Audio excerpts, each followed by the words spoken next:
Up to this point, we've been running our commands one after the other, like reading a book from start to finish. But in real programs, we often want things to work differently. Sometimes we only want certain parts of the code to run if specific conditions are met. Other times, we want to repeat a piece of code several times. Today, we're going to learn how to control the flow of a program in Python. Before we dive in, let's summarize programming with one simple idea. So far, we've been working with just the program and the output. We write code and Python prints results. But real programs often need to interact with users and respond to their input. That brings us to an important next step. How do we get input from a user? Python has a built-in function called input. It's used to collect information from the user while the program is running. Whenever you call input, Python pauses and waits for the user to type something and press enter. Here's a simple example. Set username equal to input with the prompt, enter your name. Then print user your name equals, followed by username. Next, print type of username. In this code, the text enter your name is the prompt that appears for the user. Whatever the user types is saved into the variable username. We print the value and use type to check the kind of object it is then. If the user types an, the output will be. That means the result of input is always a string, even if the user types numbers or other characters. You can also call input without giving it a prompt. For example, set data equal to input with no message. This still waits for the user to type something and press enter. The only difference is that no message appears before the input. Since the input function always gives you a string, you'll often need to convert that string into a number using int or float. Here's an example. Set number 1 to int of input with the prompt, enter the first number. Set number 2 to int of input with the prompt, enter the second number. Then print the input was, followed by number 1 and number 2. And finally print number 1 times number 2 equals. Now let's say the user enters 3 and 4. What happens? Python asks for the first number. The user types 3. Then it asks for the second number. The user types 4. After that, Python shows the numbers that were entered, 3 and 4, and prints the result of multiplying them, 12. So in plain terms, it reads two numbers from the user, multiplies them, and prints the final result.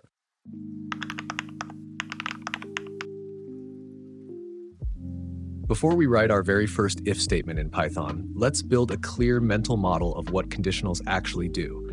When your code has no conditions, it runs line by line, top to bottom, every single time, no matter what. Nothing is skipped. But the moment you introduce a conditional statement, the flow changes. You're now telling Python, only run this part of the code if something is true. This creates two possible paths. One block of code runs if the condition is true, and the other is skipped. If the condition is false, the opposite happens. The true block is skipped, and Python may run something else, or just continue. This idea of branching, where parts of your code are either executed or ignored depending on conditions, is at the heart of decision-making in programming. Once you understand how this branching works, you'll be ready to use if, else, and elif to guide your program's behavior. So now let's learn how to write our first if statement in Python. Now we're ready to explore how to control the flow of a program using conditions. To make it more relatable, imagine this. You send a message to someone, and now they have to decide whether to read it or ignore it. Let's say the person reads the message only if it's not empty. Here's how we can model that in Python. Set message equal to input with the prompt. Enter your message. Then check if message is not equal to an empty string, print your message was read. After that, print end of the program. Let's walk through two scenarios. First example, the user enters a message.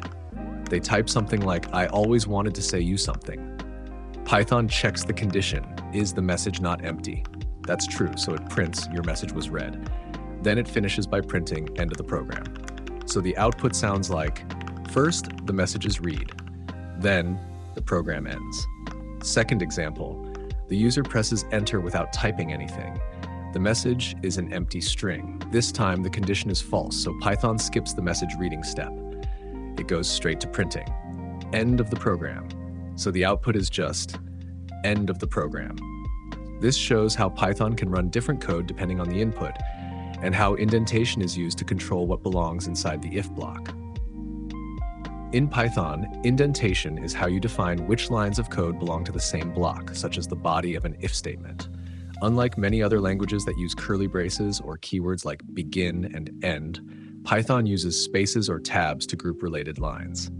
Let's walk through an example. Imagine you have a variable called message, and it's set to the word hi. Then you write an if statement to check whether message has a value. Inside that condition, you include two lines that print messages.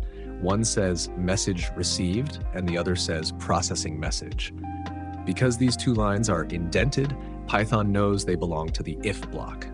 After that, there's another print statement that's not indented, and that means it's outside the if block, so it runs no matter what. If you don't use indentation properly, Python will give you an indentation error. By default, Python code uses 4 spaces for each level of indentation, and staying consistent is key. Here's a neat trick. In Python, you don't need to write message not equal to empty string. Why? Because an empty string is considered falsy, and a non-empty string is truthy. That means you can just use the variable name in the condition directly. Here's the simplified version. Set message equal to input with the prompt. Enter your message. Then check if message, print your message was read. Finally, print end of the program. This works exactly the same as before.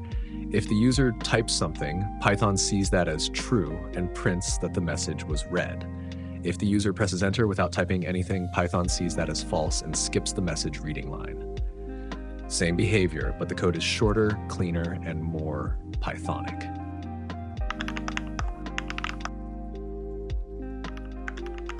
Now, let's imagine a new scenario. The person only reads messages that come from someone specific, for example, Anne, and ignores all others. To handle this kind of choice, we can use an else statement. The else block runs when the if condition is false.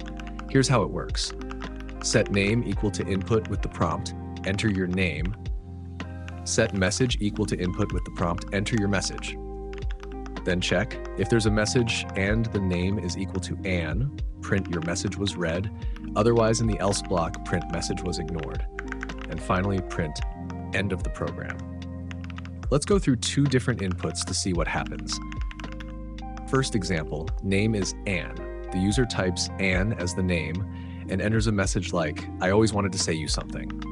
The condition is true, the name is Anne and the message is not empty. So Python prints, your message was read. Then it prints, end of the program. Second example, name is Lucy. The user types Lucy and writes a message like, hi, how are you? This time, the name isn't Anne, so the condition is false. Python skips the if block and goes to the else, printing, message was ignored. Then as always, it ends with end of the program. In short, the else block covers everything that doesn't meet the condition in the if.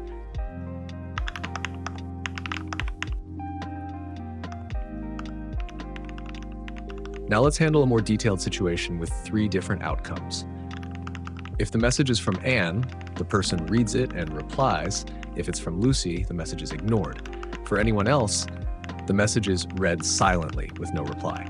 This is a great use case for the elif statement, short for else if. It lets us check multiple conditions one after the other. Here's how the code works. Set name equal to input with the prompt, enter your name. Set message equal to input with the prompt, enter your message. Then check. If there's a message and the name is Anne, print message was read, then print typing to show a reply is coming. If that's not true, check the next condition. If there's a message and the name is Lucy, print message was ignored. If neither of those conditions is true, go to the else block. Print message was read. This covers everyone else. Let's look at how it behaves with different inputs. Option 1, name is Anne. The user types Anne and enters a message. The program prints message was read, then it prints typing, showing a reply is being written. Option 2, name is Lucy. The user types Lucy and writes a message. Python prints message was ignored. Option 3, name is Jim. The user types Jim and sends a message. Neither of the first 2 conditions match, so Python falls back to the else block and prints message was read.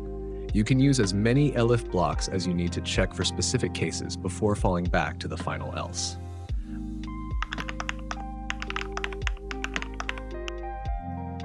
You can nest conditional statements, meaning you can place one if, elif, or else inside another.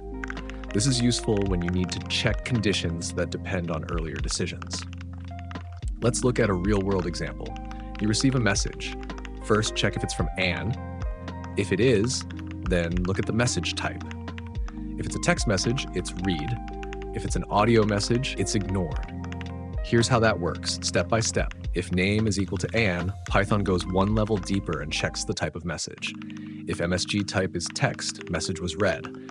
If MSG type is audio, it prints message was ignored. If it's neither, it prints unknown message type.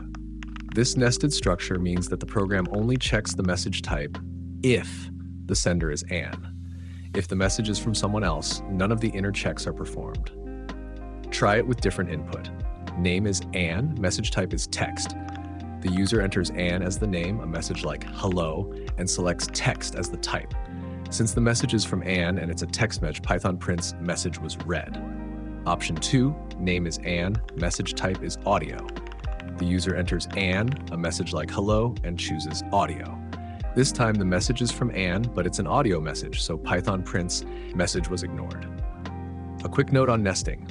You can nest conditionals as deeply as needed, but use caution. Too much nesting can make your code hard to read and maintain. In those cases, it's often better to use elif, break the logic into smaller functions, or reorganize the conditions to make things simpler and clearer. Let's summarize the different options we've learned for controlling the flow of our Python programs. First, we saw that in a regular program with no conditions, every line runs from top to bottom. Nothing is skipped. It's straightforward and predictable. Then we introduced the if statement. This allows part of the code to run only if a condition is true. If it's false, that block is skipped entirely. Next, we added an else block. With if-else, your program chooses between two paths. One runs if the condition is true, the other if it's false. Only one of the two blocks will ever run in a single execution. After that, we looked at if-elif-else, which lets your program choose between multiple conditions. Python checks each condition in order, and as soon as one is true, that block runs. The rest are ignored. Throughout all of this, we saw that indentation is what groups code together, and the program flow is shaped by which blocks are executed and which are skipped.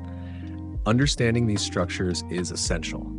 They give your code the power to make decisions, respond to different inputs, and behave dynamically, just like real-world logic.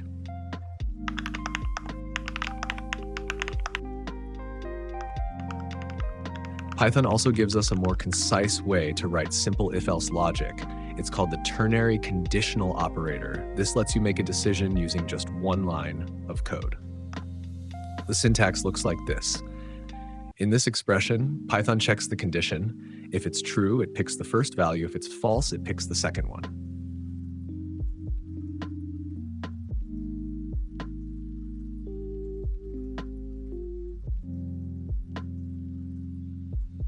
Let's look at an example.